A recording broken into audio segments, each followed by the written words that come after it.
Doctors of Reddit, what's your best they came in for a small checkup and ended up needing surgery story? Not a doctor, but I worked in an emergency room in nursing school. I was sitting out in Tragedies one night. My nurse had ran to the back for a minute and a guy comes in. Only complaint was a sore throat. Nothing else at all. Just a sore throat. But something was off. He had a slight greyish tone. As a tech, I figured why the heck not. Told him to follow me and took him to our EKG area. Few minutes later, my nurse comes back and is looking at me like I'm nuts because I'm doing an EKG on a sore throat. I handed her the printout and she had an oh crap look. He was having a steamy, massive heart attack. My charge nurse came out later after the dust had settled and asked me what made me check him. I told her I didn't know, he just didn't look right. Intuition can be a funny thing. Poor guy. He was slightly confused about the whole thing. He just wanted something to fix his throat irritation.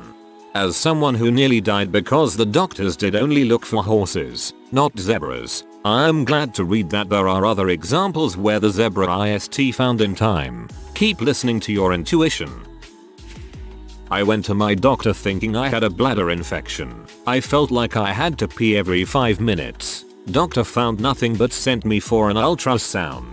Turns out I had a cyst the size of a grapefruit on one of my ovaries that was resting on my bladder. 5 days later I was in the hospital having my ovary removed. I was the patient. I work construction for a living and was working a job removing some very heavy laminated glass. A strenuous lifting all day long. During the course of the gig, my left testicle began to swell and hurt, and wasn't getting any better. I told my supervisor I suspected I had given myself a hernia, not unheard of in my field, and went to the occupational healthcare clinic in town. The sweetest grandmotherly physician did the whole turn your head and cough deal. Awkward, necessary, but yielded nothing. She recommends I check myself into the emergency room and get an ultrasound. Well, when the ultrasound tech finished the session by saying good luck to you, buddy, I suspected something amiss. Well, one removed testicle, a round of chemotherapy, and an abdominal lymph node removal later. Testicular cancer hasn't beaten me down. I'm awaiting my 4-month post-surgery CAT scan now. Fellas, check your nuts. Look at this guy, only has one testicle and has more balls than me. Hope you'll keep your family jewels safe and congrats.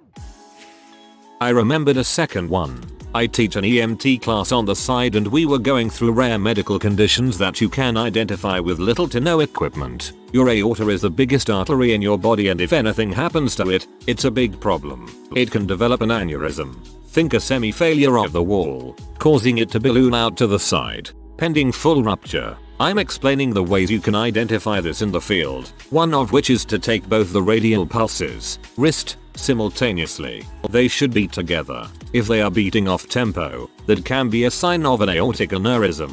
I tell everyone to partner up and take both their partner's pulses so you know what normal feels like. A hand is raised in the rear of the room. You Sam Neill. My partner's pulses are wrong. I start by joking that students need to be more diligent in practicing taking vitals etc until I take the student's pulses. Hers are indeed wrong. The head instructor and I go into work mode and do a barrage of other tests. She shows additional signs in a couple, but not all the tests. We advise her to go to the hospital immediately. We explain that if you have an aortic aneurysm and it ruptures while you are on the operating table of the most skilled surgeon in the world, your odds of survival are around 2%. She refuses and finishes class after we do sire paperwork. She follows up with her doctor from childhood who, as she tells it, drags her by her ear into the ambulance he called. It turned out to be a very minor aneurysm, and she had a procedure to repair it and takes medication to keep her blood pressure low, but otherwise has a completely normal life.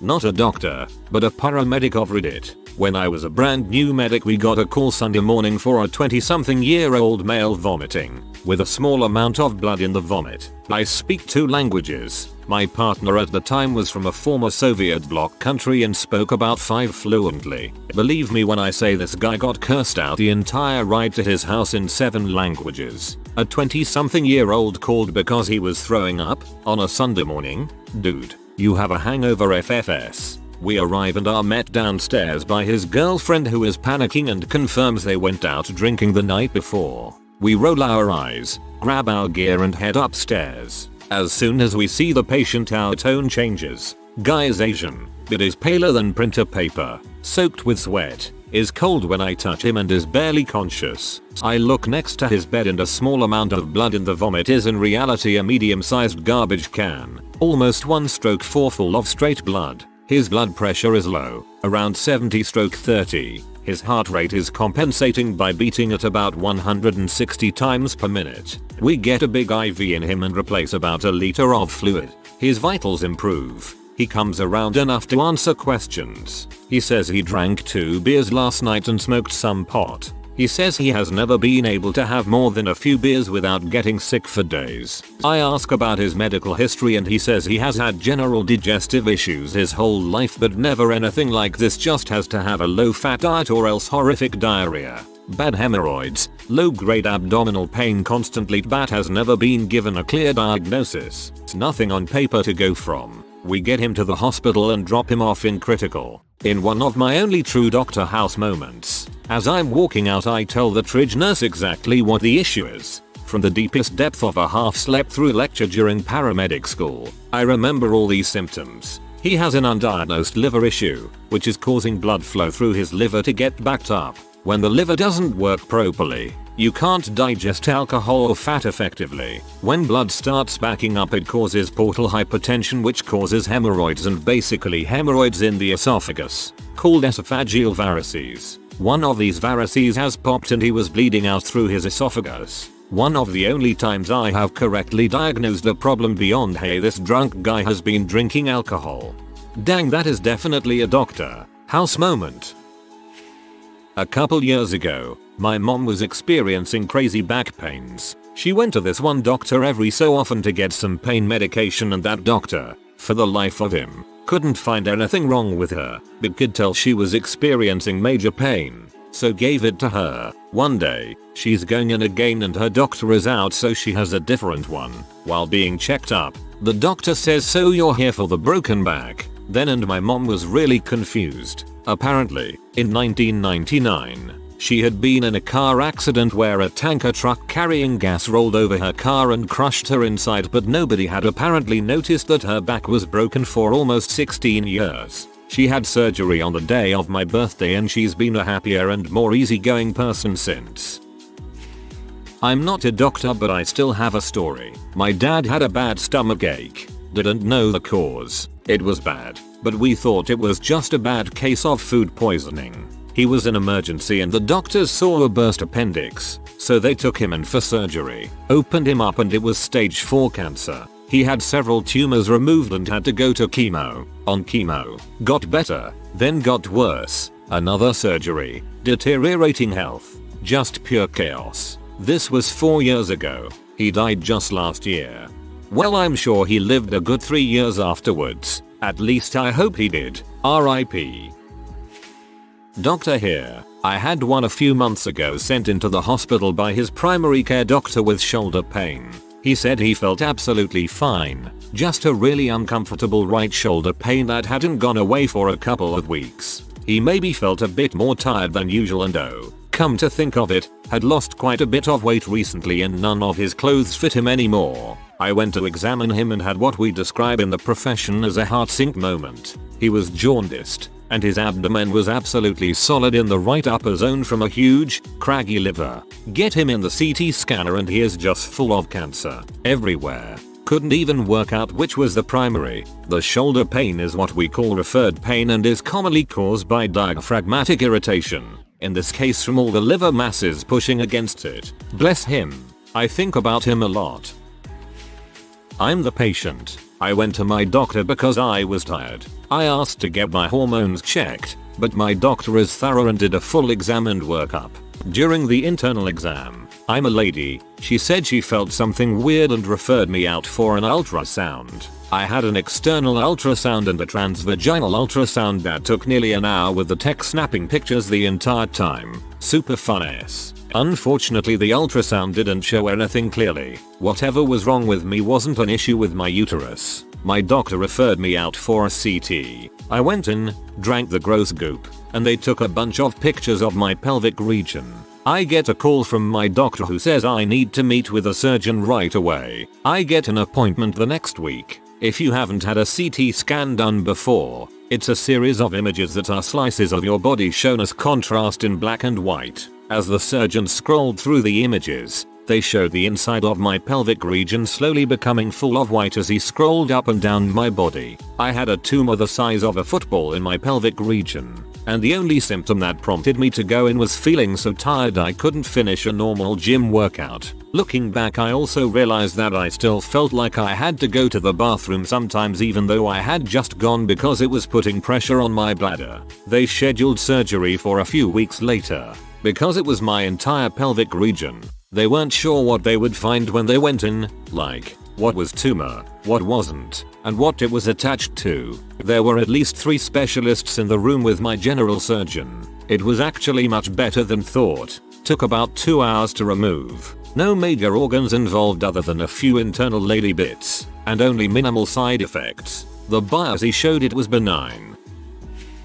Not a doctor yet but a student. I haven't seen the worst kind of stuff yet but this was a fun one. I'm shadowing a GP at her office and a guy comes in for a routine checkup a few weeks after surgery on his toe for an ingrown nail. Doctor asks how he's doing. Guy is like, fine I guess. A little tender? She says okay. How does it look when he cleans it? Guy says he doesn't know. Turns out he was still in the same dressing they gave him at the hospital after the surgery. Never even opened it. Had just been walking around in the filthy thing for weeks. Even the experienced doctor was struggling to keep a neutral face when she opened that dressing and the smell came. It was bad. Not a doctor. Mom was the patient. She went in to get a regular checkup, renew her prescriptions, etc. Mentioned that she had been having pain in one of her fingers. She had put off getting it checked cause she was thinking it was just arthritis. Doctor refers her to a hand doctor. Turns out it's a tumor that's wrapped around her bone and tendon. She gets surgery to remove it tomorrow. Not me, not a doctor. A friend who is the definition of anti-establishment, anti-vax, anti-anything science-backed always had a little bump on her nose. She put her oils on it, smudged with sage to remove the toxins, and regarded it as her beautiful bump. The bump gets bigger, darker. Her grandmother supposedly tricks her into going to the doc about it. I think she was supposed to be helping grandma to her own appointment, but sneaky grandma had other plans. Anyway, Miss Alice Cure Everything is currently in hospital having the entire left side of her nostril and part of her cheek removed due to skin cancer. And she'll probably claim for the rest of her life that she was doing just fine until the hospitals cut her face off.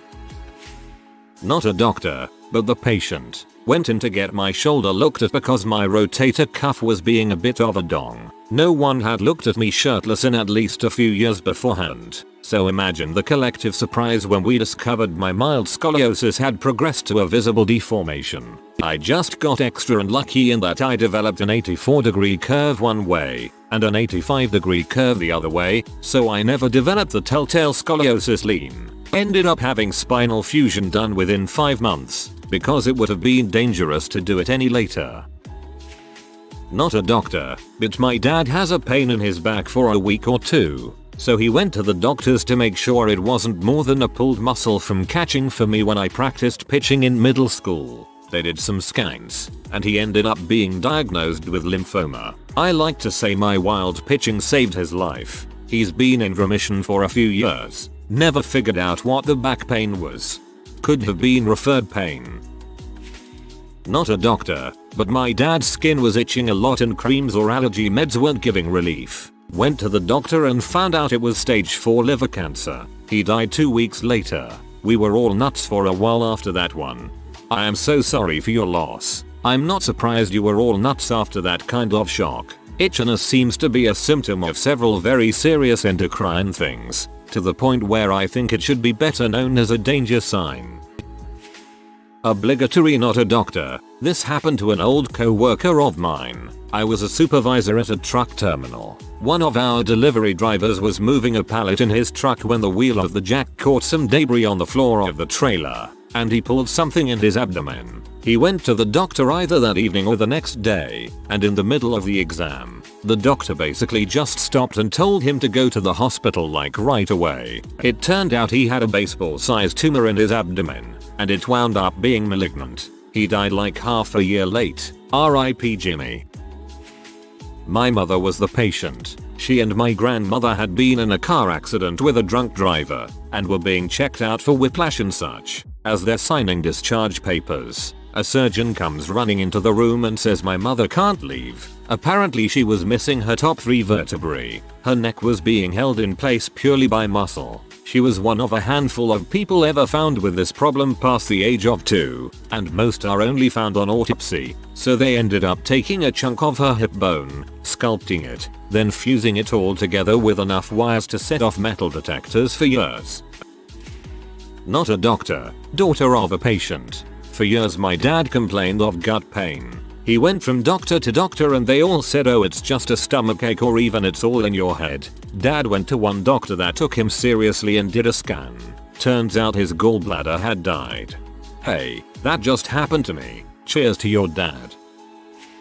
Not a doctor, but my dad had a bit of pain that wouldn't go away 3 years ago. Sat through all of Christmas morning, then as soon as my family and my sister's family left, he took himself to the emergency room I grant. But only because it was Christmas so there weren't any walk-in clinics open. He had freaking pancreatic cancer, and in the end he got the Whipple procedure done. Then chemo after and latest news from his doctors is that it's 100% gone, which is phenomenal for pancreatic. Holy freaking crap, that's amazing. Oh, I get chills down my spine when I hear about someone having pancreatic cancer tbh, given how late it's usually found and the resulting poor prognosis. So I'm over the moon for your dad, D. Oh boy, as part of our medical course, we need cannulas ticked off. Another medical student and I went to the ED, where many patients need cannulas. We found a fantastic nurse willing to supervise us, who recommended a patient with easy veins, for example. Young, no urgent problem. Young woman with vague 3/10 abdominal pain was trig low down on the list, so she was perfect. It was the other medical student's turn, so she begins rummaging through the drawers for equipment. It's apparent she doesn't know what she's looking for. The nurse helps. Student sets out an enormous needle, 14G, the kind you'd use for a blood transfusion. Nurse gives her a weird look and replaces it with a smaller one. It becomes apparent this is the student's first cannula. After poking several random areas, she enters the vein, and then she does nothing. Doesn't release the tourniquet, doesn't put a bung cap on it, does nothing, while looking at the pathology tubes blankly. The nurse is telling her to put the cap on it, but the student is still obviously trying to figure out whether to attach the pink or the yellow tube. Blood is gushing out. The nurse tries to hand her a cap. Student doesn't notice. Patient finally looks down. Blood everywhere. Over her arm. The bluey towel placed under the arm. Chair. Reaching her pants. The patient's face goes ghost white. Even her lips turn white. Her eyes roll back into her head. Before I know it, she's passed out. The cannula still isn't capped. The nurse is desperately trying to hurdle over the student and the trolley to cap the cannula or take it out. Student is still standing there, not moving out of the way. Flummoxed. I grab another nurse and we find a bed to transfer the patient onto and elevate her legs. The patient is rolled into resus, where there are bigger bays. There's so much blood on the floor that the wheels of the bed left a long, red trail across the emergency department. In handover later, I heard she was hypovolemic and they were keeping her for a while until her red blood cell count was returned, to confirm she wasn't anemic from all the blood loss. TL. DR. Woman came in with vague abdominal pain. Ended up admitted for violent blood loss. Afterwards, I heard the student asking the nurse if she would tick her off for the cannula. I was expecting the story to take a turn saying the student had an aneurysm or something. Not a doctor, but I've got 2 stories where I thought I was fine being ridiculous over the whole thing. First one, I thought I had really bad period cramps which kept getting worse to the point I couldn't walk. Turns out I had an ovarian cyst burst on me, and I spent 6 hours in the waiting room hunched over in a wheelchair because the nurses thought I was just trying to get out of school. Second time, I just thought I had a sore throat. Did the strep test and everything, which came back negative at the walk-in clinic. It proceeded to get so bad that I couldn't swallow and I was vomiting up whatever I ate, but I was determined that I was just being a wimp over the whole thing. My sister came home, felt my forehead and immediately called our grandparents to take me to the hospital. I sat in the ER for 4 hours because she made me take an all-in-one sort of thing for sore throats, which also included reducing fevers, so the nurses probably thought I was being ridiculous. Turns out I had cellulitis in my uvula and it had swollen to 3 times its usual size. Don't know how I got it, but work sure was thrilled about me calling in sick for a whole week during busy season. There's a difference between your soft palate and your throat, and that definitely makes a difference when doctors are trying to diagnose you. Daughter had a burst ovarian cyst. We thought potential appendicitis. Doctor put her into a wheelchair and rolled her right to her, but fortunately no surgery needed. Later we heard how her grandma somehow had one while pregnant. Women's bodies are dang complicated. It happened to us. We took our daughter for scheduled well baby check. She had a strange little bruise on her head that we wanted to ask about, plus it was time for vaccines, etc. Left 2 hours later by ambulance to PedsIQ. She had a brain tumor the size of my fist. The bruise was caused by pressure inside her skull. A few more days and she likely would have had major symptoms, seizures, etc. We were totally dumbstruck, had not idea there was a problem. 12 surgeries, 2 years of chemo and years of therapy have her doing pretty well. She has permanent disabilities but she's happy and relatively healthy. I went to the doctor trying to get a sick note so I could call out of work because my stomach hurt and I threw up a few times. I ended up in the hospital for 24 hours needing emergency surgery. I was pee off. All I wanted to do was go home and play video games, but I was stuck watching hospital TV. Not a doctor, but it happened to my Phil. Went in to have his stent replaced, as he has done a few times already, but this time doc says there is too much blockage and schedules an emergency bypass ASAP. Went from a checkup to open heart surgery in 2 days time.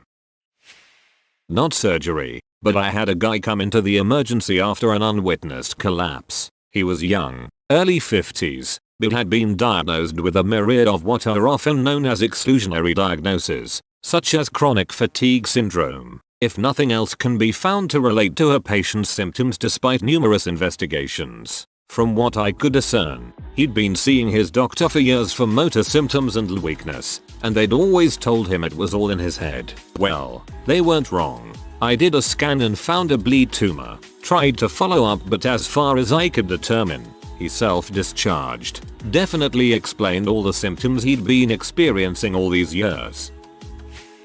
Student nurse at the time, 30-something YO male presents to the ER with complaints of abdominal pain. Looks jaundiced. After history taking, find out patient had been admitted before due to liver cirrhosis but refused any and all treatments due to him saying it's too expensive and that he could tough it out. Called over the intern to call their attending and that it needed to be looked at stat. While waiting, I find out that it had been months since the diagnosis. Attending and intern show up, begin interviewing, lecturing, treating patient, begins to writhe in pain. I ask the doctors if I should call for a code because the patient isn't looking too hot. Eventually the patient passes out and the doctor yells at me to call the code. Patient died, but turns out it would have been way too late to do anything about it. Another not a doctor story. My dad always had some back pain because of his job as a mason. One day he came home and it was just a bit more intense. He then took a hot bath like he always did and went to bed early because the pain didn't get better. The next morning the pain was still there, so he was like, frick it, I'm going to see the doc and get my day off. The doctor did some checks and a few minutes later he was rushed to the hospital with a severe heart attack. I still wonder how he took it quite easily because it almost killed him. Now, 15 years later he's fine and never had any problems besides short breath and being physically weaker. Not a doctor. However, I feel I have a good example to contribute. Couple years ago my grandfather was complaining about minor chest pain.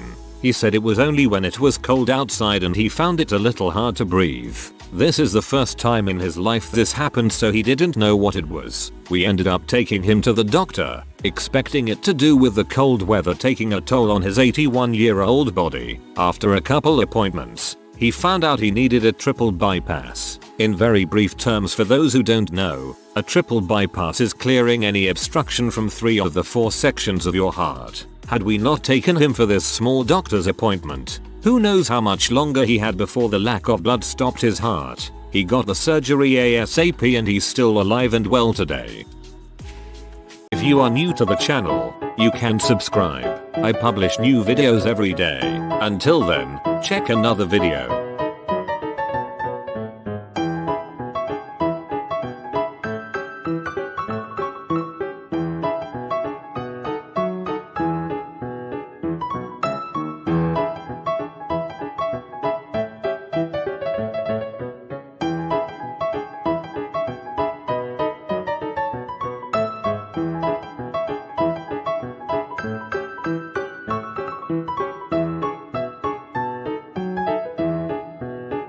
Bye for now.